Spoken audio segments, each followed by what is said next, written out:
আমরা আমাদের জায়গাটা থেকে কবে মানুষ হব, অন্তত এইসব সেন্সিটিভ জায়গাটা থেকে। ছি ছি ছি ছি ছি, একটা ছোট বাচ্চা যে দিন দুনিয়া বোঝে না, তোমাকে কি ফার্মেসিতে নাকে রুমাল দেওয়ার মতো কোনো ঘটনা ঘটেছে? কি হয়েছে, কি করেছে বলো? তোমরা তিনজন ওখানে গেলা কেন, কি হলো? কোচিং ছুটির পরে তাসনিম, সুমাইয়া আর সাইমার সাথে বলছে যে তুমি ফার্মেসিতে যাবা। আচ্ছা, কে বলেছে এটা? তাসনিম। আমি বলেছি মানে যে তাসনিম ফার্মেসিতে যেতে বলেছে তোমাকে? জি। তো তুমি ছুটির পরে তো বাসায় যাবা, তোমাকে ফার্মেসিতে যেতে বললো কেন? বলছে যে ফার্মেসিতে না গেলে আমার ভিডিওটা ইন্টারনেটে ছেড়ে দেবে। ভিডিও বলতে কিসের ভিডিও? দাঁড়াও 1 মিনিট, তুমি বলো। হ্যাঁ, কিসের ভিডিও? একটা খারাপ ভিডিও। কি ভিডিওটা কে করেছে তোমার? না, তোমরা কোনো হেল্প করো না, ওকে বলতে দাও না, ওকে বলবো। হ্যাঁ, ভিডিওটা তাসনিমের আম্মু করছে। কিভাবে করেছে ভিডিওটা? আপনারা কোনো কথাই বলেন না, হ্যাঁ, একদম চুপ থাকেন। হ্যাঁ, প্রথম মডেল টেস্ট পরীক্ষার। ওকে, সো তুমি বলো কি হয়েছে ক্লাস 5 এ যখন পড়ছিল? যখন আমার বোন ক্লাস 4 এ পড়তো। 4 এ, রাইট। দোলাইপাড় সরকারি প্রাথমিক বিদ্যালয়। আচ্ছা, তোমার স্কুলের টিচাররা তো সবাই ইনফর্ম এই ঘটনার প্রেক্ষাপটে? ওকে, ঠিক আছে, বলো। তখন ওই 4 এর ক্লাসে ফেব্রুয়ারি মাসের 20 তারিখে ওর ক্লাসমেট একটা নতুন মেয়ে ভর্তি হয়। ওরা আসে কদমতলী থানা থেকে, শ্যামপুর থানায়। তো আসে, ওর সাথে ভর্তি হয়, ওর সাথে বন্ধুত্ব হয়। আচ্ছা, আমাদের বাড়ির সামনেই, স্কুলের সামনেই। তখন ওর সাথে বন্ধুত্ব হয়, মেয়েটা আমাদের বাড়িতে আসে। তখন মানে জানতে পারলাম যে মেয়েটার মা ডাক্তার, একটা সাইনবোর্ড লাগানো আছে বাড়ির মধ্যে, উনি শিশু এবং গাইনি ডাক্তার। উনি ঘরের মধ্যেই রুগী দেখে। ওনার বাড়ি নোয়াখালী, লক্ষ্মীপুরে। তখন উনি মানে ওনার সাথে, ওনার মেয়ে দেখলাম ভালো, উনিও দেখলাম ভালো, তো মিশতে দিলাম আমরা ওই মেয়েটার সাথে। তারপরে উনি আমাকে একদিন একটা প্রস্তাব দিল, ওই তাসনিম, মেয়েটার নাম তাসনিম, আর ওর মার নাম হলো খন্দকার জান্নাতুল ফেরদৌস। ওই খন্দকার জান্নাতুল ফেরদৌস আমাকে একটা প্রস্তাব দিল ওনার মেয়েকে পড়ানোর জন্য। ক্লাস 4 এ যখন শেষ পর্যায়ে, শেষ দিকে, তখন আমি রাজি হলাম যে আমার বাড়ির সামনেই তো পড়াই আমি। তো ওনার মেয়েকে আমি 3 মাস পড়িয়েছি। পড়ানোর পরে আমি দেখতে পেলাম যে ওনাদের ঘরে অনেক লোকজন আসে, আর ওনাদের ঘরে মেয়ে থাকে, বলে যে আমার বোনের মেয়ে। লোকজন আসে আর উনি আমাকে মানে অনেক ধরনের কথা বলতো, যেগুলো আমার মানে একটু খারাপ লাগতো। যেমন বলতো যে আমার একটা গেস্ট আসছে, তো এজন্য আমি একটু পরিপাটি হচ্ছি, আমার অনেক ভদ্র গেস্ট। আবার অনেক মাঝে মধ্যে অনেক ফোনে নোংরা কথা বলতো। তখন মানে আমার অনেক, ওনার হাজবেন্ড ছিল না বাসায়? না, ওনার হাজবেন্ড নাকি লন্ডন থাকে। তো ওনার মেয়েকে 3 মাস পড়ানোর পর আমার মাকে আমি এসে বলেছি যে মা, এরকম ওনার ঘরে লোকজন আসে। তখন আমার আম্মু বলছে যে তাহলে হয়তো বা মহিলাটা ভালো না, পড়ানো ছেড়ে দাও। আমি পড়ানো ছেড়ে দিয়েছি, আর আমার ছোট বোনকে ওনাদের বাসায় যেতে নিষেধ করেছি, যে ওনাদের বাসায় যাবা না। ও 3 মাস ধরে ওনাদের ঘরে একটা লোক থাকে, বলে যে ওনার ভাই। এজন্য আমার মা বলছে যে ওনার ভাই আছে অবিবাহিত, তুমি ওনাদের বাসায় যাবা না ওর সাথে। আমার ছোট বোন নিষেধ করা হয়েছে ওদের বাসায় যেতে না। এখন 5 এ উঠছে, আমার বোন উঠছে, আর ওই তাসনিম, যে মেয়েটা তাসনিম, ও এখন 5 এ উঠার পরে ওই মহিলা কিন্তু আমার ছোট বোনের অনেক খোঁজ খবর নিত ক্লাস 4 এর থেকেই। আর ওনার নাম্বারটা আমার কাছে ছিল, ওই যে আমি যে ওনার মেয়েকে পড়িয়েছি, তখন ওনার নাম্বারটা আমাদের মোবাইলে সেভ করা ছিল। ওই তো আমাদের নাম্বারে ফোন দিয়ে আমার মাকে জিজ্ঞেস করতো, আমাকে রাস্তায় দেখা হইলে জিজ্ঞেস করতো। ছোট বোনের শুধু খবর নিত উনি, যে ওর কি খবর, মোবাইল করে। তো ওর সাথে কি হয়েছে আমরা জানি না। নভেম্বরের 8 তারিখ বৃহস্পতিবার ছিল, ওই দিন কোচিং ছুটি হয়েছে 3টায়। স্কুলেই কোচিং করে, এজন্য আমরা টাকাও দেই। সরকারি স্কুল, কোচিং বাধ্যতামূলক। তো আমরা টাকা দেই, কোচিং করে। ওই দিন 3টা বাজে কোচিং ছুটি হয়েছে। এমনি অন্যান্য দিন 4টায় ছুটি হয়, তো একটু দেরি হয়েছে। ও আমাদের বাড়ির সামনে আবার থাকে আরেকটা মেয়ে, মারিয়া ওর নাম। তখন মারিয়াকে ডাক দিছি আমি, যে মারিয়া, আমার ছোট বোন তো তোমার সাথে আসে প্রতিদিন, আজকে আসে নাই কেন? বলে যে ও তো আগেই চলে গেছে, কে যেন বলছে যে ও আগেই চলে গেছে।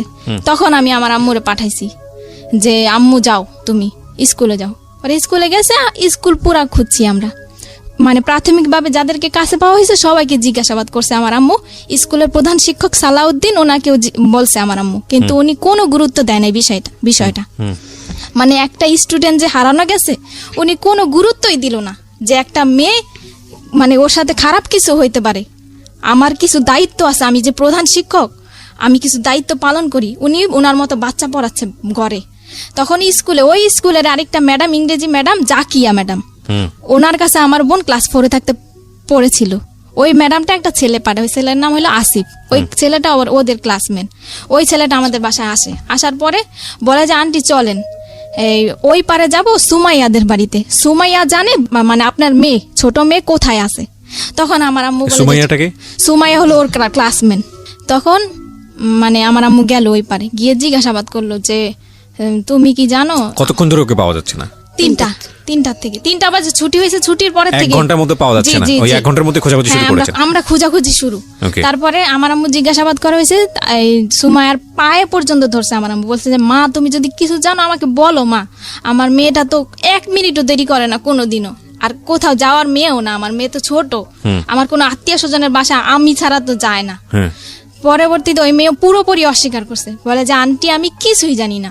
তখন ও বলছে আমার আম্মু আমাকে ফোন দিছে, তখন আমি বলছি যে তুমি পুলিশের ভয় দেখাও। ওর ক্লাসের কেউ না কেউ তো জানে ওর সম্বন্ধে কিছু, যে ও কোথায় যেতে পারে। তখন আর ওই মেয়েটাকে আমার সন্দেহ হয়েছে কেন, ওই দিন যেদিন ও হারাইছে ওই দিন আমি সকালবেলা যে স্কুলে গিয়ে আমার বোনকে দেখে আসছি, দেখছি যে ওই দিন ও সুমায়ের সাথে বসছিল, সুমায়ের সাথে বসেছিল আমার বোন। আর আমার বোনের ফ্রেন্ড হলো তাসনিম। ওকে, তাসনিম হলো ওর অনেক ঘনিষ্ঠ ফ্রেন্ড, সবসময় শুধু তাসনিমের সাথেই থাকতো। তারপরে আমার আম্মু বললো যে পুলিশ যখন আসবে, যখন ডান্ডার বাড়ি দিবে, তখন সত্যি কথা ঠিকই বলবা। মানে একটু ভয় দেখালো আমার আম্মু, ওকে কিন্তু আমরা সন্দেহ করি নাই, মানে এমনি প্রাথমিকভাবে জিজ্ঞাসাবাদ করলাম যে কিছু জানে কিনা। তখন ওই সুমায়ের আম্মু বললো যে পুলিশ আমাদের হারে থাকে, মানে ও মহিলা খারাপ ব্যবহার করলো। আর এর আগে তাসনিমকে কিন্তু প্রথম জিজ্ঞাসাবাদ করা হয়েছিল, আমি ভুলে গেছি তাসনিমকে, কারণ ও কিন্তু তাসনিমের সাথেই চলে। তাসনিমকে আমার মা হারানোর পরে ফোন দিছে তাসনিমের আম্মুকে, তাসনিমদের বাসায় যাওয়া হয়েছে। তাসনিমদের বাসায় তাসনিমও নাই, তাসনিমের মাও নাই। আমার আম্মু ফোন দিছে, আপা আপনি কোথায়? বলে যে আমি তো আমার মেয়ের নিয়ে সাবান ফ্যাক্টরি গলিতে রুম দেখতেছি। তারপরে উনি আসছে কিছুক্ষণ পর, আইসা আমাদের বাড়িতে আসছে উনি ওনার মেয়ের নিয়ে। আমাদের ঘরে যখন ঢুকছে ওনার মেয়ে আর উনি কিন্তু আমার মাকে কোনো সান্ত্বনা দেয় নাই, কোনো কথাও বলে নাই যে ভাবি চলেন আমরা থানায় যাই জিজি করি, কি চলেন আমরা কোনো বান্ধবীদের বাসায় খুঁজি। উনি কিন্তু কিছুই বলে নাই আমার আম্মুকে। আমার আম্মু তো নিচে পড়ে কান্না করতেছে, আর আমিও কান্না করতেছি। আর তাসনিমরে আমি এখন জিজ্ঞাসাবাদ করতেছি যে আপু তুমি কি কিছু জানো আপু, বলো আমারে।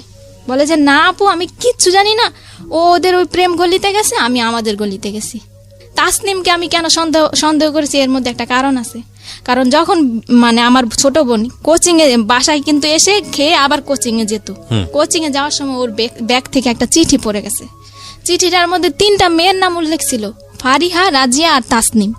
চিঠিটা ও তাসনিমের কাছে লিখেছে, আমার বোন তাসনিমের কাছে লিখেছে যে প্রিয় তাসনিম, আশা করি ফারিয়াকে নিয়ে ভালোই আছো। আর রাজিয়ার নাম এই চিঠিটার মধ্যে কিন্তু কোনো ছেলের নাম উল্লেখ নাই, তাহলে আমরা কিভাবে সন্দেহ করি যে আমার বোন কোনো ছেলের সাথে যেতে পারে? তাসনিম কিন্তু লিখছে। তখন আমি চিঠিটার কথা গোপন রাখি, তাসনিমের কাছে বলি না যে আমি একটা চিঠি পাইছি, চিঠিটা আমি দেখাইও নাই। কিন্তু আমার পুরোপুরি সন্দেহ হয়েছে যে তাসনিমই জানে যে আমার বোন কোথায় আছে, আর তাসনিমের মাই নিছে আমার বোনকে। তখন আমি আমার মাকে আমি বলছি যে তুমি এখনই থানায় যাও, গিয়ে জিটি করো। কিন্তু আমার আম্মু থানায় যায়নি। তখন আমার আম্মু তখন কি করছে, আমার মানে আত্মীয় স্বজন সবাইকে ফোন দিছে, সবাই অলরেডি চলে আসছে।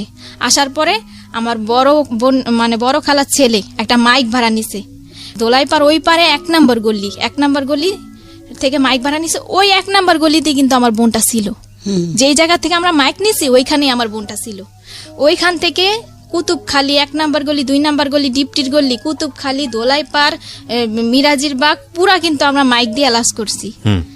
স্কুলের হেড স্যার কিন্তু কোনো পদক্ষেপ নেয় নাই, আর আমার আম্মুকে একটা ফোনও দেয় নাই, হেল্পও করে নাই। উনি কিন্তু বাচ্চাই পড়াইতেছে। স্কুল থেকে হারিয়ে গেছে কোচিং এর থেকে স্কুলে কোচিং বাধ্যতামূলক, জি বাধ্যতামূলক, এবং কি আমরা টাকা দেই। কোচিং করতে চাইতাম না, দুইটা বাইরেই তো বেত দিয়া আমার বাচ্চা না সবার বাচ্চা। কোচিং না করলে বাচ্চাদেরকে কম নাম্বার দেওয়া হয় এবং ফেল করিয়ে দেওয়া হয় এবং বাচ্চাদের উপর টর্চার করা হয়। কি দুর্ধর্ষ, কি অমানবিক। এবং আমরা কবে আসলে এই জায়গাটা থেকে বেরোতে পারবো? না আমি আপনার বড় মেয়ের কাছ থেকে শুনতে চাই, আপনাকে আমি ফ্লোর দিব পরে আবার। হ্যাঁ বলেন।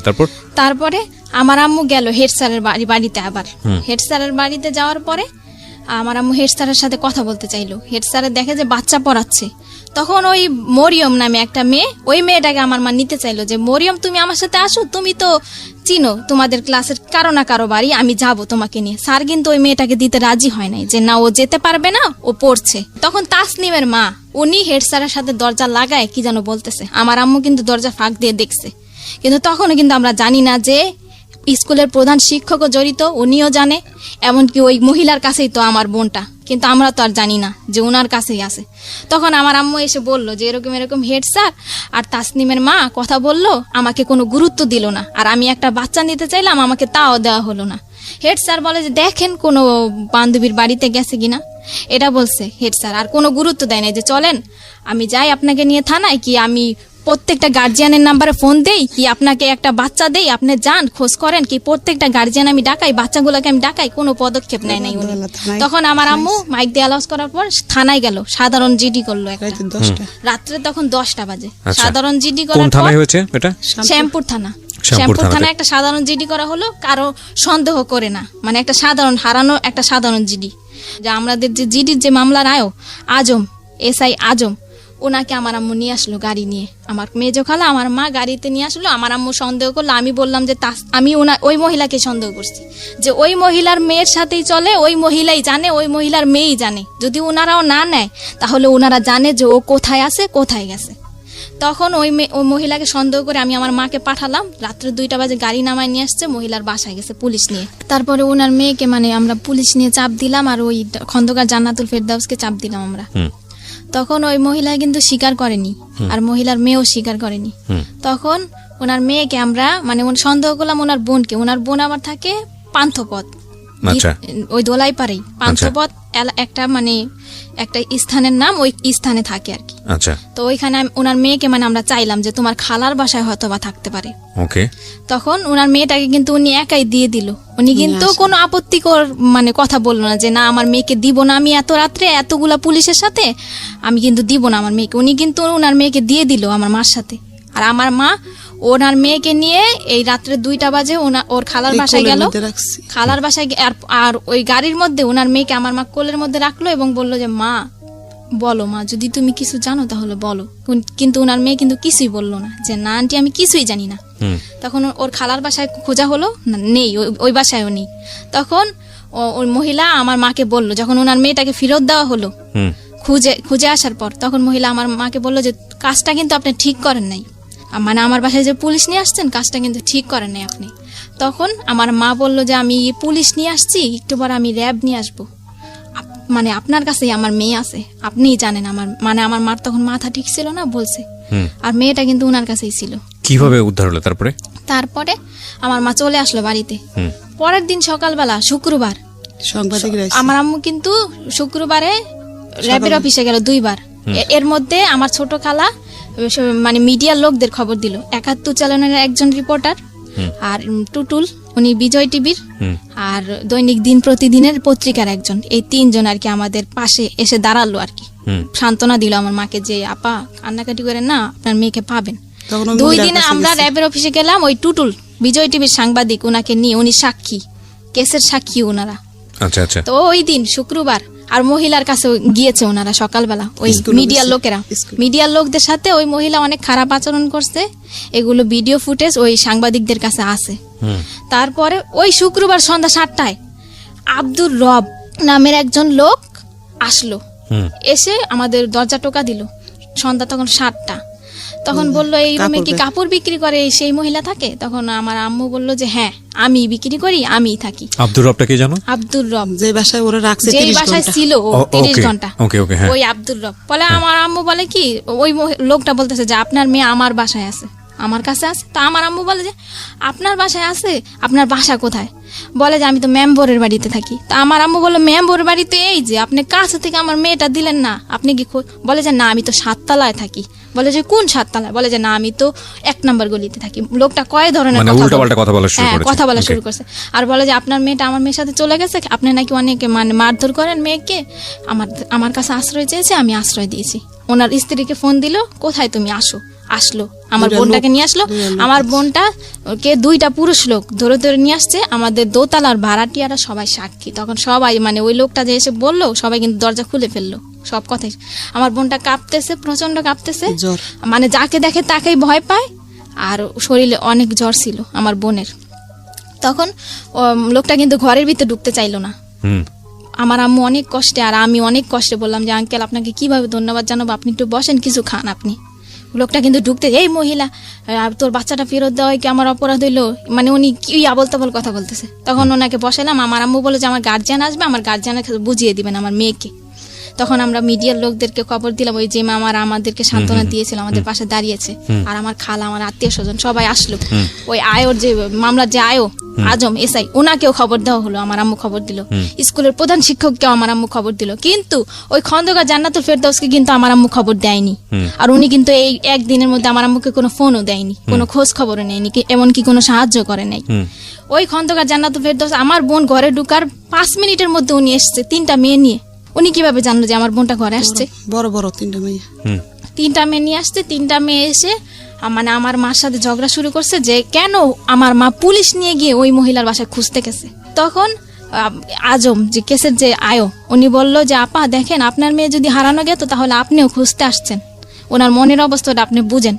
তখন খন্দকার জান্নাতুল ফেরদৌস বললো আমি আজকে অ্যাকশন নিব, আমার মান ইজ্জত কিছু রাখে নাই, পুলিশ নিয়ে আমার বাড়িতে গেছে।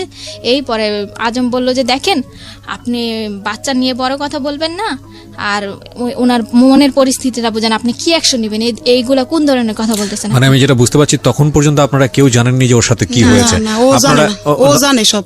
আপনারা নরমালি যেটা জানেন যে ঠিক আছে, মানে বাচ্চা পাইছি, সুতরাং এটাই অনেক বড় কিছু। হ্যাঁ বলেন। তারপরে কথাবার্তা শেষ করে ওই 3টা মেয়ে কিন্তু ঝগড়া করছে, আর বাড়ির ভাড়াটিয়াদের গেট টোকায় আমার আম্মুর নামে খারাপ খারাপ মন্তব্য করেছে, এমনকি ঘরের মধ্যে আমার আম্মুর সাথে ঝগড়া করছে, গায়ের মধ্যে হাত তুলতে পর্যন্ত আসছে। রাজিয়া, সুরমা জাহান রাজিয়া, মহিলার যে সহযোগী ফার্মেসিতে কাজ করে, ওই রাজিয়া মহিলা কিন্তু কোনো কথা বলে না, ওই 3টা মেয়েই কথা বলতেছে। আর মিতু আসছে, মিতু নাকি ওনার বোনের মেয়ে। মিতু এসে বলতেছে যে গণতান্ত্রিক বাংলাদেশে বিনা কারণে কাউকে জেল খাটানো যায় না, এখানে কিন্তু কোনো জেল খাটানোর কথা ওঠে না।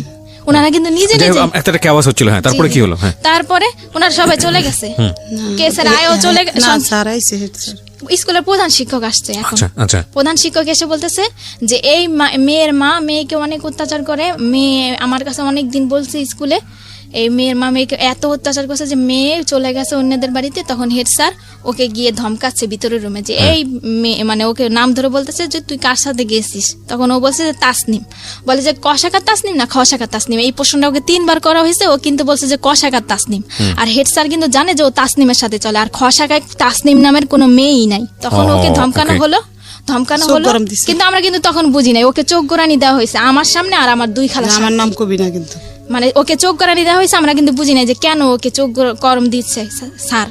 স্যার চলে গেছে, সবাই চলে গেছে। তখন পত্রিকার একজন লোক ছিল, আমার ছোট খালা ছিল।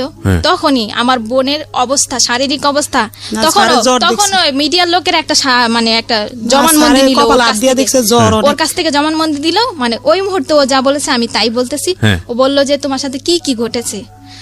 তখন ও বলছে যে তাসনিম, সাইমা, সুমাইয়া, এই 3জনই ওদের ক্লাসে পড়ে। এই 3টা মেয়ের সাথে কোচিং ছুটির পরে আমি গেছি খন্দকার জান্নাতুল ফেরদৌসের ফার্মেসিতে যাওয়ার পর মহিলা একটা রুমালের মধ্যে কি দিছে, আমি তারপর আমার আর কিছুই মনে নেই। পরের দিন সকালবেলা আমি উঠে দেখি যে আমি আব্দুর রবের বাড়িতে, ওই যে সাইমাদের বাড়িতে।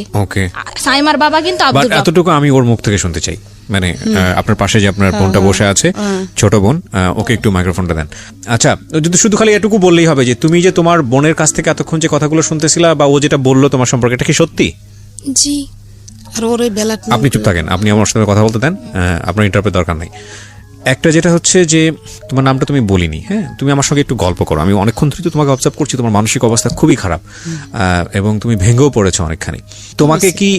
তোমাকে কি ফার্মেসিতে নাকে রুমাল দেওয়ার মতো কোনো ঘটনা ঘটেছে? কি হয়েছে, কি করেছে বলো? তোমরা 3জন ওখানে গেলা কেন, কি হলো?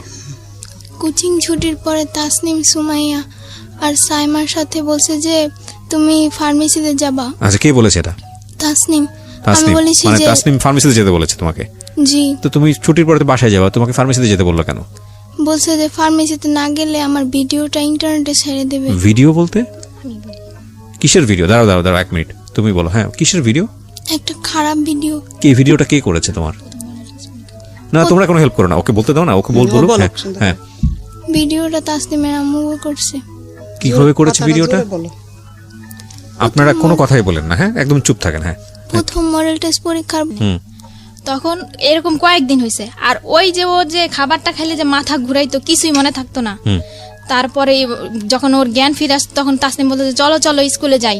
ও কিন্তু ওই মধ্যে 4 দিন দেখছে স্কুলের প্রধান শিক্ষককে, তাসনিমকে। ও বলতে পারে না গুছিয়ে, আপনি তো বুঝতে পারছেন। না, আমি এখানে একটা কথা বলি, গুছিয়ে না বল, আমাকে একটু চেষ্টা করতে দেন। আপনারা 2জন মিলে যেভাবে ইন্টারাপ্ট করছেন তাতে তো গল্প বলতে দেবেন, আপনারা একটা শব্দও করবেন না। ওকে, 2জন মিলে একটা শব্দ করবেন না। আমি একটু ওর সঙ্গে কথা বলি প্লিজ। আমি বুঝতে পারছি আপনারা 2জনই খুবই উত্তেজিত এবং যে ঘটনা ঘটেছে সেটা সেই জায়গাটা থেকে আসলে আপনারা প্রত্যেকেই হয়তো চাচ্ছেন যে প্রত্যেকটা ঘটনা এখানে পুঙ্খানুপুঙ্খভাবে সবাই জানুক, আপনারা চাচ্ছেন এটা, আমি দুজনেই চাচ্ছেন তো, তাহলে বিষয়টা আমার উপরে ছেড়ে দেন। হ্যাঁ যান, আপনি আমার উপরে ছেড়ে দেন, আমি ওকে ওর সাথে কথা বলে যতটুকু পারি আমি ওর সাথে একটু জানার চেষ্টা করি। মাইক্রোফোনটাও সামনে দেন। হ্যাঁ, এই যে তোমাকে যেটা খাওয়াতো চানাচুর বা যেটা বলো বিস্কিট বা যেটাই বলো না কেন, এটা খাওয়ানোর পরে তুমি জানতা না যে কি হচ্ছে তোমার সঙ্গে, তাই কি? জি। আচ্ছা, এই ভিডিওটা তোমাকে দেখিয়েছিল কবে? মানে 15 দিন আগে হারানোর 15 দিন আগে। 15 দিন আগে দেখে কি বলেছিল? বলেছিল এটা যদি কারো কাছে বলো তাহলে ইন্টারনেটে ছেড়ে দিব। তুমি তাহলে বুঝতে পারছিলা যে তোমার সঙ্গে কি হচ্ছিল? জি। তারপর আর ওদের বাসায় যাইনি 15 দিন। কি? ও ওকে, মানে এটা কি তোমার সঙ্গে এরকম রেগুলারই হতো? 2-1 বার হয়েছে নাকি একবার হয়েছে? এই ভিডিওটা করার সময় শুধু একটাই হয়েছে নাকি এর আগেও এরকম কন্টিনিউ করতো ওরা এই কাজগুলা? সেটা আমি জানি না আমার সাথে কি হতো, কিন্তু ভিডিওটা দেখার পরে বুঝতে পারছি আমি কিছু একটা হতো তোমার সঙ্গে। জি। এবং এটা দেখার পরে তুমি ছেড়ে দিয়েছো যে তুমি আর ওদের বাসায় যাও নাই? জি। আর আচ্ছা। ওই বাসায় আমি হেড স্যারকে 4 দিন দেখছি, আমাদের স্কুলের প্রধান শিক্ষককে। 2 দিন আপনারা কেন কথা বলতেছেন? আপনারা কথা বলতে তাহলে তার বড় দরকার নেই এখানে, আপনি তোর সঙ্গে কথা বলতেছি না, আপনারা কেন? আপনারা কি উত্তেজিত অনেক বেশি? আমাকে একটু ফ্লোর দেন না, আমি কথা বলি প্লিজ। কেউই কোনো কথা বলবেন না, আমার যেটা জানার দরকার সেটা আমি ওর কাছ থেকে বের করে নিব, ঠিক আছে? ওকে, হ্যাঁ বলো, তুমি বলো, তুমি তোমার মতো করে বলো না, যা হয়েছে হয়েছে বলো। হ্যাঁ, কি হয়েছে বলো। হেড স্যারকে আমি 4 দিন দেখছি। 2 দিন দেখছি ওনাদের বাসায় হাসাহাসি করতেছে তাসনিমের আম্মুর সাথে, আর 2 দিন দেখছি গোসল করতে। হেড স্যারকে গোসল করতে দেখেছো ওই বাসাতে? জি। আচ্ছা, তো তুমি যখন এই ধরনের একটা ঘটনা তুমি ওই বাসার মধ্যে, তুমি তো বুঝতে পারছিলে যে কিছু একটা হচ্ছে যেটা হওয়া উচিত না, তাই না? কিছু কি বুঝতে পারতেছিলা যে কিছু একটা হচ্ছে? হেড স্যারকে তো এই বাসায় দেখার কথা না, তুমি কি বুঝতে পারতেছিলা বিষয়টা? নাকি মনে হচ্ছিল যে ঠিক আছে দেখছি, ঠিক আছে? তোমার মনে হয়নি যে বিষয়গুলো গিয়ে বাবা মার সঙ্গে কথা বলি, মাকে জানাই বা আমার বড় বোনকে জানাই, এটা মনে হয় নাই? কি মনে হয়েছে যে জানালে কোনো সমস্যা হতে পারে বা ওদেরকে জানালে বকাঝকা করতে পারে, মার দিতে পারে, এরকম কিছু কি? না, তাহলে জানাওনি কেন? আমি মানে কি আমার অনেক চাপ ছিল। কি ধরনের চাপ বলো তো? তোমার মা যদি তোমাকে বকাঝকা করে এটা বলতে কোনো সমস্যা নাই, পৃথিবীর সব মাই তার বাচ্চাদেরকে শাসন করে, টেনশন করার কোনো কারণ নাই, ঠিক আছে? তুমি আমাকে দিল খুলে বলো, হ্যাঁ মন খুলে বলো, কি হয়েছে তোমার সঙ্গে, কিসের চাপ ছিল? আমি সকালে 9টার দিকে স্কুলে যেতাম, স্কুলে ক্লাস করে 2টা বাজে ছুটি দিত। জি। ছুটি দেওয়ার পর বাসা যেতাম খাবার খেয়ে, তারপরে 3টা বাজে আসতাম, 4টা বাজে ছুটি দিত কোচিং এ। আচ্ছা, তারপর আবার হেড স্যার একজন শিক্ষক টিচার খুঁজে দিছে, হ্যাঁ, তার কাছে পড়তাম 7টা থেকে 8টা পর্যন্ত 1 ঘন্টা। আচ্ছা, তারপর আবার বাসায় পড়তাম, কোনো বলার সুযোগ ছিল না। আচ্ছা। আর এছাড়া আমি আমার মাকে বলছিলাম যে আমার পেটে নিচে প্রচুর ব্যথা করে, আমার আম্মু বলে যে গ্যাস্ট্রিকের ব্যথা, এই কারণে। তার মানে তোমার সঙ্গে যখন এই ঘটনাগুলো ঘটতেছিল, যখন তুমি বুঝো না বিষয়টা, তখন তুমি বাসায় বলেছো যে তোমার এটা ব্যথা করে, কিন্তু তোমার মা এই জিনিসটাকে বেশি আমলে নেয়নি, তাই কি? জি। আচ্ছা, তারপর কি হলো? ঠিক আছে, গ্যাস্ট্রিকের ব্যথা, ট্যাবলেট দিয়েছিল? হ্যাঁ, গ্যাস্ট্রিকের ট্যাবলেট দিয়েছিল, বলেছিল এটা খেলে হয়তো তোমার ব্যথা সেরে যাবে। আচ্ছা, তারপরেও ব্যথা সারেনি, প্রচুর ব্যথা করতো। তুমি কি কখনো এরকম কোনো কিছু দেখেছো? মানে আমি তোমাকে এই জিনিসটা জিজ্ঞেস করছি যেটা আমার জায়গা থেকে 100% ক্লিয়ার হওয়ার জন্য, কারণ আমি জানি এরপরে তোমাকে পুলিশে জেরাতে নেওয়া হয়েছে, সেখানেও অভিজ্ঞতা ভালো না তোমাদের, আমি গল্পটা জানি, যে কারণে আমি একটু আমার জায়গা থেকে একটু বিষয়টা ক্লিয়ার করতে চাই। তুমি কি কখনো এমন কোনো বিষয় দেখেছো তোমার শারীরিকভাবে যেটা তোমার কাছে খুব অস্বাভাবিক মনে হয়েছে, ভয়ঙ্কর মনে হয়েছে? এরকম কোনো বিষয় কি তুমি দেখেছো কখনো? নিজে থেকে অবজার্ভ করেছো কখনো? না। এরকম কোনো কিছু অবজার্ভ করনি। এখানে একটা নোটিস করার মতো বিষয় আছে প্রিয় শ্রোতা, সেটা হলো যে যাকে ওনারা অ্যাকিউজ করছেন, আমি কিন্তু আবারও বলেছি, অনুষ্ঠানের শুরুতেই বলেছি, এটা এখন পর্যন্ত প্রমাণিত না, যাকে ওনারা অ্যাকিউজ করেছেন তিনি একজন ডক্টর ছিলেন, তথাকথিত ডক্টর, যেটাই বলি না কেন, কোনো পত্রিকার রিপোর্ট এসছে উনি একজন ভুয়া ডাক্তার, তো উনি একজন ফার্মাসিস্ট ছিলেন, যাই থাকুক না কেন। সুতরাং এই ধরনের বিষয়গুলো সম্পর্কে ওনার মোটামুটি একটা ভালো দখল ছিল। তো তোমাকে ভিডিও দেখানোর ভয় দেখাচ্ছে 15 দিন আগে, এই ভয়টা ওরা কেন দেখিয়েছে সেটা আমি জানি না। না, কিন্তু তোমাকে ভয় দেখালে তো কোনো একটা কারণে দেখাতে হবে। আজ তুমি ওদের বাধ্য ছিল না বা কিছু? তোমার বড় বোনের বোধহয় বলতে যাচ্ছে, কিসের কারণে ভয়? মানে ভিডিওটা কেন দেখাইছে যে ওই তাসনিমকে প্রশ্ন করছে যে তোমাদের বাড়ি খাবার খেলে আমার কেন এমন লাগে, হ্যাঁ, তখন কিন্তু ও বলছে যে তোমাদের বাসা আমি আর যাব না। আচ্ছা, এই না বলছে যে যাবে না, এজন্য ওকে ফার্মেসিতে ডেকে নিয়ে ভিডিওটা দেখাইছে আর বলছে যে তুমি আমাদের কথা শুনতে বাধ্য। ও তার মানে বিষয়টা হচ্ছে এরকম যে ও যদি বাসায় না যায় তাহলে আলটিমেটলি এই ভিডিওটা পাবলিশ করে দেবে বা এরকম কিছু একটা করেছে। আর যদি তোমার পরিবারের কারো কাছে বলো তাহলে তোমাকে টুকরা টুকরা করে পাচার করবে, এটা ওর কাছ থেকে জেনেছি আমরা, ওকে পাওয়ার পরে। আচ্ছা, এর আগে কিন্তু ও আমাদের বলে নাই। তার মানে এই জিনিসটা খুব প্ল্যান ছিল আপনাদের কথা অনুযায়ী, এবং এটা অনেক দিন ধরে ওর সঙ্গে হয়েছে। জি। সো নোটিশ করেছে আপনাদের বাসাতে যে আমার তলপেটে ব্যথা করছে, যেটা খুব জি, আমি স্বাভাবিকভাবে আমরা বলতাম যে তুমি হাত ধো না আর তুমি পানি খাও না, এজন্য তোমার পেটে পানি ব্যথা কম করে। খাইতো। আর প্রচন্ড আজকে- পেটে ব্যথা কান্না করতো। আজকে স্কুল আজকে খেয়াল রাখেন এই সেন্টেন্সগুলা, এই বিষয়গুলা। প্রিয় শ্রোতা, আমি বারবার আপনাদেরকে বলছি যে আমি বহুবার রেডিওতে বহুবার এই জিনিসগুলো খুব ডেডলি, খুব সাহসের সঙ্গে উপস্থাপন করেছি। আমি জানি না বাংলাদেশে কোনো গণমাধ্যমে এতটা মানে ডেডলি কোনো সোশ্যাল ইস্যু, কোনো ফ্যামিলি ইস্যু কখনো আসে কিনা। আমি সেজন্য সমালোচিত হয়েছি বিভিন্ন জায়গাতে, সোশ্যাল মিডিয়াতে অনেক উল্টাপাল্টা কথাও বলা হয় আমাকে নিয়ে। আমি বাট সেটার জন্য আমার কোনো কনসার্ন নেই। বাট আমি আপনাদেরকে বলি যে শিশু যৌন নির্যাতন বা সেক্সুয়াল অ্যাবিউজ, এটার যে মানে রেট কতটা ভয়াবহ সারা দুনিয়াতে, বাংলাদেশে তো অবশ্যই। কোনো শিশু যদি কোনো পার্টিকুলার বিষয় নিয়ে কোনো কথা বলে, শরীরের কোনো একটা পার্টিকুলার বিষয় নিয়ে, সেটাকে এই যে ওনারা যেভাবে মানে উড়িয়ে দিয়েছেন যে ঠিক আছে তুমি হাত ধো না সেজন্য তলপেট ব্যথা করে, তুমি ঠিকমতো খাওয়া দাওয়া করো না, তোমার গ্যাসের প্রবলেম। কিন্তু এই সামান্য ঘটনা, যেটাকে সামান্য মনে করেছে, সেটা যে কত অসামান্য এবং কত ভয়ানক রকমের সমস্যা হতে পারে এই সামান্য ব্যথার পেছনে, এটা যদি পরিবার আগে থেকে খেয়াল করতো, তাহলে হয়তো এই মেয়েটার জীবনে এরকম দিন হয়তো বা আসতো না। আমি একটু সামনের দিকে আরেকটু আগাতে চাই। তো তুমি বলো, ওকে দেন, ফার্মেসিতে নিয়ে যাওয়ার পরে তোমার কি মনে আছে যতক্ষণ পর্যন্ত তোমার সেন্স ছিল, কি করা হয়েছে তোমার সঙ্গে একটু বলো তো? ওই রুমাল ধরা পর্যন্ত কি কথাবার্তা হচ্ছিল তোমার সঙ্গে? একটা হলো তোমাকে ভিডিও দেখালো, ভয় টয় দেখায় তোমাকে ফার্মেসিতে নিল। তো ফার্মেসিতে যাওয়ার পরে তোমার সাথে কি কথাবার্তা হচ্ছিল যতটুকু তোমার মনে আছে সেন্স হারানোর আগ পর্যন্ত? ওকে দেন। ভিকটিম, ছোট আমরা বোন। 3 বান্ধবী মিলে ফাইজলামি করতেছিলাম। আন্টি কি যেন একটা করতেছিল, রাজিয়া জাহান সুরমা, যে ওদের ফার্মেসিতে কাজ করে মেয়েটা, ওই মেয়েটার সাথে উনি কথা বলতেছিল। 3-4 মিনিট পরে দেখি উনি একটা রুমালের মধ্যে কি যেন দিতেছে। তো আমি জিজ্ঞেস করছি, আন্টি কি করেন? তা বলে কি চুপ করো, একটুখানি বসো। তারপর আমার নাকের ভিতর ধরার পরে আমার আর কিছু মনে নেই। তোমার এই নাকের ভেতর ধরার পরে যখন তোমার সেন্স ফিরছে, ফার্স্ট মেমোরিটা কি? প্রথম তোমার কি মনে আছে? কি দেখছো তুমি ঘুম থেকে ফেরার পরে? কি মনে আছে? কিছু মনে আছে? হ্যাঁ, কি সেটা? আমি ওখানে আমি যখন নাকি ঘুম থেকে উঠি তখন দেখি সাইমাদের বাসায়। সাইমাটাকে তোমার বান্ধবী? জি। আচ্ছা, হ্যাঁ, সাইমাদের বাসায়। সাইমাদের বাসায় হ্যাঁ, ওখানে ওর বাবাকে দেখছি, ওর আর একটা লোককে দেখছি, আর একটা মেয়েকে দেখছি, হ্যাঁ, আর ওর মাকে দেখছি। হ্যাঁ, তো আমি সাইমাকে জিজ্ঞেস করছি যে আমি এখানে কেন, আমি তো ফার্মেসিতে থাকার কথা। রাইট। তো বলে যে চুপ করে থাকো, পরেরটা পরে বোঝা যাবে। অনেকবার জিজ্ঞেস করছি, আমাকে ধমক মাইরা চুপ করা দিছে। এই সাইমাটা কি তোমার বয়সী ছিল? জি। ও কোন ক্লাসে পড়তো? 5। একই ক্লাসমেট তোমার? জি। আমি অবাক হচ্ছি প্রিয় শ্রোতা, এই নাথিং টু সে। বাসায় কত দিস? হ্যাঁ, আমি ফ্লোর দিব, তবে তার আগে আমাকে একটা বিরতি নিতে হবে। আপনারা সবই ফেসবুকে দেখতে পাচ্ছেন, আমরা স্টুডিও থেকে আছি ফেসবুক লাইভে। বাট আমি বারবার আপনাদেরকে বলছি, এটা একটা অমীমাংসিত সত্য।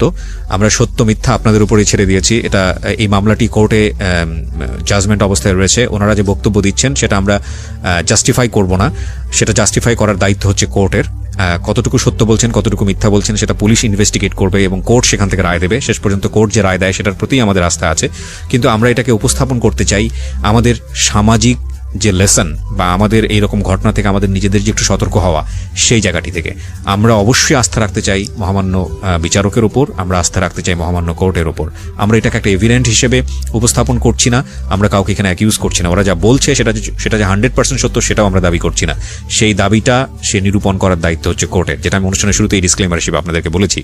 তবুও আজকে ওরা যা বলছে সেটা বিশ্বাস অবিশ্বাসের জায়গায় আপনি ব্যক্তিগতভাবে রাখতে পারেন, রেখে আপনার না জোর সাথে কি হয়েছে ওকে না ঢাকা মেডিকেলে কেন নেবেন আপনারা? তো তখন পর্যন্ত ধরেন যেটা জানলেন জ্বর, ওকে পাইছেন, তাতেই আপনারা খুশি। আশেপাশে কিন্তু ওকে ওইরকম কোনো ডাক্তারখানা নাই, শুধু ফার্মেসি। আমরা কি ওকে কাঁপতেছিল, রাইট? জি, ওকে ও কাঁপতেছিল। ওর কোনো শারীরিক ওটা ভাবেন নাই, ভাবছেন যে ওকে ট্রিটমেন্ট করা দরকার? জি। আচ্ছা, প্রচন্ড জ্বর ছিল ওর। আচ্ছা, এমনকি হেডমাস্টার নিজে ওর মাথায় হাত দিয়ে দেখেছে যে ওর জ্বর ছিল। আচ্ছা। তখন ওকে আমরা ঢাকা মেডিকেল নর্মালে নিলাম আর কি। তখন ওকে আমার আম্মু বললো যে হারানো গেছে, 30 ঘন্টা পরে পেয়েছি মেয়েটাকে, জ্বর, আমরা দেখাবো। তখন কিন্তু ওকে মানে পুলিশ মহিলা দেওয়া হলো 2 জন, ওকে কিন্তু চেক আপ করা হলো। আচ্ছা, ওই মেডিকেল থেকে দেওয়া হলো? জি, চেক আপ করা হলো। চেক আপ করার পরে ওকে ওসিসিতে দেওয়া হলো। আমরা কিন্তু ওসিসি চিনি না, ওকে ওসিসিতে দেওয়া হলো। ওসিসিতে ভর্তি করার পরে আর ওই মহিলা চেক আপ করার পরে বলছে যে আপনার মেয়ের তো মানে হয়েছে, ওর সাথে খারাপ কিছু হয়েছে। এটা কে বলেছে? পুলিশ বলেছে নাকি? মানে চেক আপ করার পরে আমরা কিন্তু বলছি যে হারানো গেছে মেয়েটা, জ্বর আমরা দেখাবো। ও মানে মেডিকেল থেকেই বললো যে হ্যাঁ, বলেন। হ্যাঁ, আমি রুমের ভিতরে মানে ডাক্তার নাই, ওদিন শুক্রবার বন্ধ, ডেলিভারি রুগী অগল ঢুকছে সমানে তো ডাক্তার নাই। তারপর একজন ডাক্তার আসছে, ডেলিভারি রুগী থেকে ওরে দেখবো, সে নর্মালে দেখবো। দেখার পর আমি বলছি হারাই গেছে, এই কথা বলছি। হারাই গেলের কথা বললে ওই জায়গা করে পরীক্ষা নিরীক্ষা করে যে হারাইয়া গেছে মানে কোনো সমস্যা হয়েছে কিনা। তখন মহিলা পুলিশ দিচ্ছে একজন আর পুরুষ পুলিশ দুইজন, এই তিনজন আমাদের সাথে এই 11টার থেকে 3টা পর্যন্ত দাঁড়াইছিল। দাঁড়াই থাকার পরে চেক করছে ওরে, আমার বোনও ছিল লগে, আমার ওই সাংবাদিক উনিও ছিল একজন পেপারের। ওইরা উনি বলে যে এই বাচ্চার সাথে তো খারাপ কিছু হয়েছে, একের অভিজ্ঞবার। তখন আমি মনোওয়ালের লগে জানেন নিচে পড়ে গেছি যে আমার বাচ্চার সাথে কি হয়েছে। তখন আমার সকাল ওসিতে ঢুকাই দিয়েছে রাইতে 3টা বাজে। আমি রাইতে ছিলাম, সকালে বাসায় গেছি, আবার আমার আর থাকতে দিছে না ওইখানে, এখানে মা থাকতে পারে না। জি আমি বলতে চাই, আর ওকে যখন পাওয়া গেল ওই কিন্তু এই ভিডিওর কথাগুলো আমাদের কাছে বলে নাই, আচ্ছা শুধু ওই ফার্মেসির কথাই বলছে। তখনও জানেন না, আপনারা ভিডিও তখনও আমরা জানি না যে ও কিন্তু জানে, আমরা ও জানে। তারপরে ওকে ঢাকা মেডিকেলে 4 দিন রাখা হলো, এবং কি ঢাকা